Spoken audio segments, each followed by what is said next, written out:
Several minutes of commercial-free football starts now. Here are the Purple Mortgage Guys. Hey, welcome to another episode of Purple Mortgage Guys, coming to you live on a Sunday night during March Madness, guys. Tanner's still representing his Ducat, which has gone out of style here this weekend. And we're going to talk about the news of the last week. Got Adam Thielen coming to terms and signing with the Panthers tonight. It felt a little weird, but of all the places he could go, that one probably, shouldn't say this out loud, but probably won't come back to bite us anytime soon. They do play in Carolina this year on a road game, so that'll be fun. We also had Madison re-signed, which we'll get into that in a little bit. And then we got some key additions to the squad as well. So, guys, let's just jump right into it. Goose, I'm going to start with you here tonight, and we're just going to recap Thielen maybe going to the Panthers since it's the freshest news. Just anything to kind of put that whole situation to bed. Any thoughts on Adam in Carolina? Yeah, I'll be interested to see what the contract looks like. It seemed like maybe money was one of the biggest factors in Adam leaving. Is the Vikings didn't see him worth obviously his larger contract, and he felt otherwise. I imagine he was maybe humbled a little bit on the open market by probably the lack of interest. So I'll be interested to see what the money looks like. I'd be curious to know if it's similar to what the Vikings were trying to restructure him. Darren Wolfson tweeted out about an hour ago, 3 years, 25 mil, 14 million guaranteed. So, and then 10 million the first year. Works out pretty well for him financially. So he did okay. Yeah. Tanner, what do you think of that? Yeah, when you look at that move, it doesn't necessarily look like he cares about winning that much, but I think the Panthers are much closer to being the favorite in that division than people would think. They're going to have a solid defense next year, and I think Frank Reich is a pretty good coach. So Adam's getting paid, I think, what he wanted to be paid here, and he's going to be heavily influenced in that offense. The only thing I don't think he really has going for him there is they're going to have a rookie quarterback starting next year. So he's spending his final years in the league probably working with somebody that isn't very equipped with NFL experience. That's got to be a little nerve-wracking, I think, for him. So, well, I think that most of the rumors I've seen is they might be going CJ Stroud. And so to go from, there's a lot of knocks on Kirk, but one that you don't really ever hear is accuracy. So I feel like we've seen Adam have some frustration games. I'll be interested to see rookie quarterback maybe missing some throws or missing the read altogether, how he does with that. Yeah, it'll be interesting. Hopefully he does well there. We'll see how that plays out. Kendrick's over to the Chargers. Hit on that real quick. Tanner, I'll start with you. Feels like kind of a homecoming for Eric. Probably a good place for him to land. What do you think there? Yeah, I mean, that's pretty obvious, I think, why he chose LA to be closer to home, but I still don't know if I necessarily love that fit because they run the same type of scheme that we do, a 3-4, and I think he's going to be asked to do a lot more in coverage, and as an aging linebacker, I don't think that's a great fit for him. I'm not saying he's not going to be a good player there, but I just think he was more schemed to go somewhere that had a 4-3 base.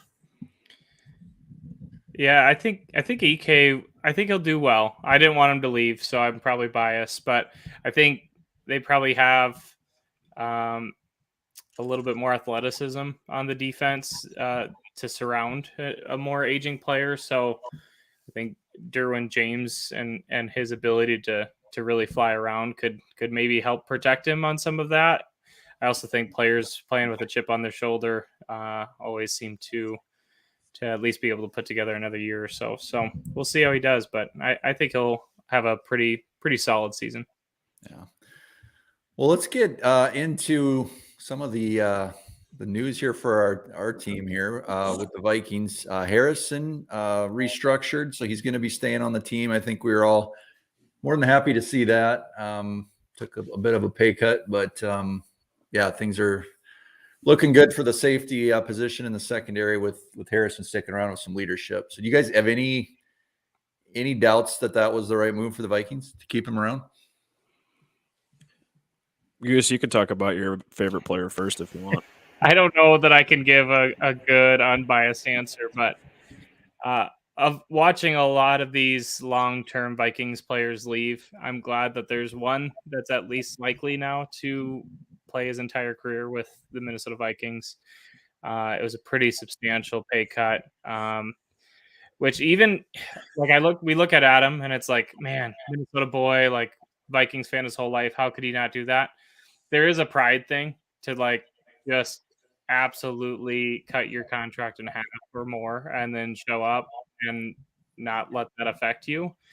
I'm glad he stayed. I think I've heard that his camp maybe asked around the league or saw what guys were getting and he realized his market value might not be there. But nonetheless, I think leadership alone is going to be huge, and I think he's still got a season or two left in the tank.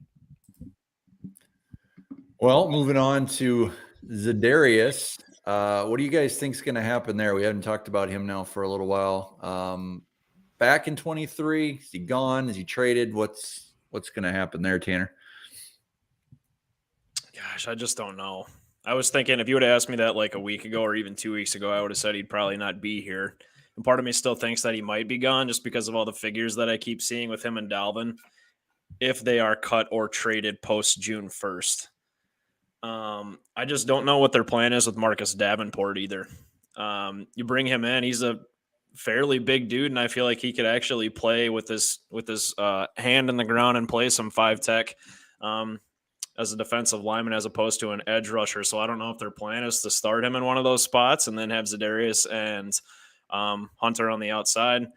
I don't know what to think about that, but I feel like you're paying 3 pass rushers a lot of money to be all on the same team. I want to say with my gut says that he's probably not going to be here come the time this season starts. Do you think that's a Goose? Do you keep him around or do you say goodbye? I think if you could make it work, and if you maybe they went to Zadarius. Who knows what their plan is? They could very well be looking for a trade partner and trying to get compensation. But on the flip side, Z's unhappy. If you could get him to full health this offseason, maybe they go to him and say, hey, we've got 3 legitimate pass rushers now. You're not going to get zeroed in on as much. There wasn't much movement on the market in the offseason so far as a pass rusher. It was basically Marcus Davenport. So I think I'd love to. They're all short-term deals that we have left. So I'd love 1 year to see a little bit of a 3-headed monster experiment and see what they can do. Tanner's mentioned a lot of Brian Flores and kind of his unique like 3-3 look. And if you got guys that are similar like Davenport and Z who could come at you from they could come at you from the A gap. They could come off the edge. I think it would really keep offense linemen on their toes. And so if you can find a way to make it work, whether that's an O'Neal extension, moving Delvin, I'd love to see what that looks like. What do you think, Tanner, with Davenport? What's the plan there? Does that mean Zadarius is definitely gone? Could we see a huge surprise and they trade Daniil? Like, what is that signifying if that does indeed take place? Goose and I talked about Hunter a little bit last week, and it just seems super weird that his name has been so quiet. Like, he hasn't been brought up in trade talks or anything. Nothing about his contract or anything either. I'm assuming that's probably going to be something that's still going to be addressed before training camp. I just still can't imagine that he's going to show up to camp with a $13 million figure. Obviously, I could be wrong about that, but I just think it looks super weird for Zadarius to go ahead and tweet out basically his goodbyes to Minnesota, and then if he doesn't say anything and he ends up being on the team come training camp, it just doesn't – I don't know. It doesn't seem right to me. I guess I think they're going to be looking for some sort of trade compensation here within the next month, and he very well could be the type of player that gets traded on draft night as well. So you don't think all 3 of them are on the team come September? My gut wants to say that they won't be. Okay. Because you got DJ Wanham and Patrick Jones, too, have both shown some decent promise. And I think they're probably going to want to try to get Patrick Jones some more snaps. He played really well in his limited time last year. So do we all lean that Za'Darius is the odd man out then? Of the three, yeah. Yeah, of the three. I would think so. Okay. Talk to me about your man Murphy there, Tanner. What do you see there? Are you excited about that? I am excited about Byron Murphy. Young guy, 25. We're getting him in just like him entering his prime right now. Runs fast, super physical, solid in man coverage. That's exactly like what Brian Flores needs in all of his corners in the scheme. So it's going to be a fun cornerback room. I still think that the team should probably bring in one more veteran. It doesn't have to be like a super solid guy, but some dude that just has some basic experience in the league here, like 3-4 years coming off a rookie contract. And there's still a lot of, really solid players out there as well. I don't even know. Maybe you want to bring in like a 30-year-old veteran, like a Trey Flowers, Bryce Callahan has been a solid nickel corner for a good majority of his career. Somebody like that can come in and be a starter day one, and you don't have to pay them out the butt to be here. Is Duke Shelley considered a veteran?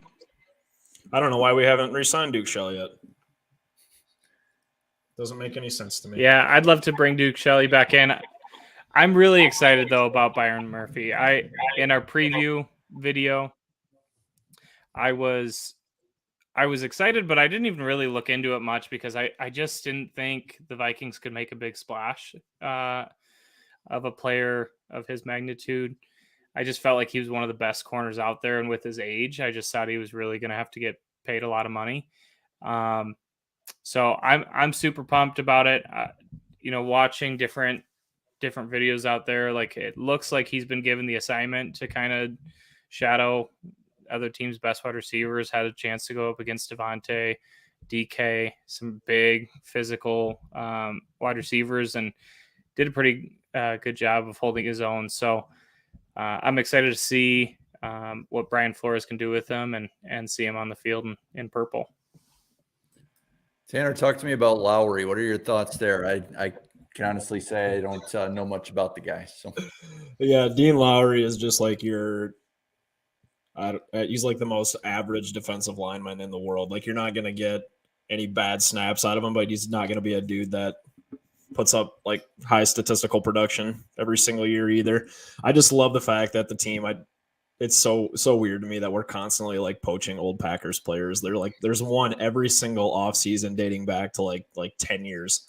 But Dean Lowry, like you put on the tape and he's just a dude. He just takes up space. He's pretty good against the run, but he's not a dude that's going to get you like 5+ sacks a year either. So if anybody remembers Jonathan Bullard, the starter, the 5-tech starter for the Vikings last year, I would say that Dean Lowry's probably coming in to replace him, and you're going to get somewhat equal production from that as well. Gotcha. I saw a tweet on Dean Lowry that he had very similar like PFF grades to Delvin last year. And so I think the reference that they made was Kwesi Moneyball move, like totally looked at the analytics and said, I can get similar production from a player that costs half the price. Gotcha. Tanner, talk to me about Oliver. What should fans expect there? You can expect more Dalvin next year if he's going to be here. Whoever the running back is, the Vikings have made it known that they want to run the ball more. Josh Oliver was the second graded overall blocking tight end, run blocking tight end in the league last year. So they brought him in to probably do a lot more like 2-3 tight end set packages with him and Hawkinson, both solid in the run game. And I think they want to get Dalvin, whoever the running back is going to be, more involved next year. So we already hit on Davenport. So Madison's back. I'm, for one, am actually excited about that. I think Madison might be the way to go. I didn't see that coming. He said his goodbyes too, if you guys remember that. He thought he was done. And then Cook is probably, along with Za'Darius, the other to be determined Minnesota Viking for 23. And I don't know that we would be surprised if both him and Za'Darius were not on the team, but right now it just seems very vague as far as what's going to happen. I'm telling you guys that come draft night, if Bijan Robinson out of Texas continues to drop and he somehow makes it to 23, that's the man. Be a busy running back room if Delvin's still on the roster. Yeah, I mean, you have to find a trade partner, I think, at that point. Before the draft, if your running back room is Delvin, Madison, Chandler, I've just always been best player available. And, when you think back to 2007, we had Chester Taylor coming off a 1,300-yard season. We drafted Adrian Peterson. I'm not against it. Yeah. Bijan Robinson's going to be really good for a long time. It was just a different league then. But what I am surprised about is last year we passed the ball more than I think we ever have in my lifetime. For sure. And then we sign Oliver and we make Bradbury a point of emphasis, and we bring back Madison, who's not really like he's a pretty big back. And CJ Ham is still on the roster, and we have 4 tight ends under contract. And I'm like, are we planning on just going like pound the rock? It's interesting. Well, I guess we'll see what the offense looks like next year, but I wouldn't be surprised if they're both back. It's just one thing that I asked for in our previous videos going into free agency was make moves to allow yourself freedom. I think they signed a guy like Davenport where you're fine now if Z goes. You get Madison back on the roster now. You can move on from Delvin if you need to. They've really checked the boxes for me as far as what I wanted the team to accomplish, and I think we have a lot more freedom now moving forward on draft night and free agency and how the roster is going to look next year. Yeah, it'll be interesting. You guys see any moves coming this week? We're sitting here on March 19th, Sunday night, second week of free agency coming up. What do you expect? Going to be quiet? Is there going to be a bombshell trade? What do you think? I don't see any trades, I don't think, but I definitely could see the Vikings adding a receiver in free agency, and I'm not opposed to adding another linebacker, not necessarily a starter, but a solid depth veteran at linebacker, and I still think our cornerback room needs at least one more veteran before the draft. Gotcha. Bare minimum, I want to see another warm body in the cornerback room. I think right now it's too much. We have to go corner early and often in the draft. Like you brought Byron Murphy in. I mean, he's had his fair share of injuries in his first 4 years in the season. But you got a Caleb Evans and Andrew Booth who both missed significant time last year as well. You just have 3 very not durable players in the cornerback room, and that is probably one position in the league that you absolutely have to have key depth at. So I just does Duke Shelley check that box for you? I'd love for Duke to be back. I'd love to have him back as well, but I just don't know how the team views him. I don't know if they think he's just too small a zone corner, if they just want him to be a zone corner. Yeah, maybe he doesn't fit Flores' his ideal corner. Like a tough press man, which Duke isn't necessarily. I mean, he is only 5'9", 180 pounds. But, I mean, I think he played well enough last year to deserve another shot. So as we go through now, we're weekend, you give Kwesi, what's the grade, Tanner? A, B, C, D, F? On this offseason? So far, yep. As of now, you can change it. Yeah, I'll give him a B+. B+. Goose? Same. That's what I had right away when you asked for a grade, B+. All right. I saw an article out there where the Vikings had a D+ on it. So there was some national media that thought it wasn't going well. So, all right. Well, anything else to add, guys? I'm ready for draft season. Ready for draft season. All right. Well, we'll be back again here before you know it. In the meantime, if you've not yet subscribed, hit subscribe. If you want to leave a comment for us, we'd love to answer that on the next episode. And have a great week, everybody.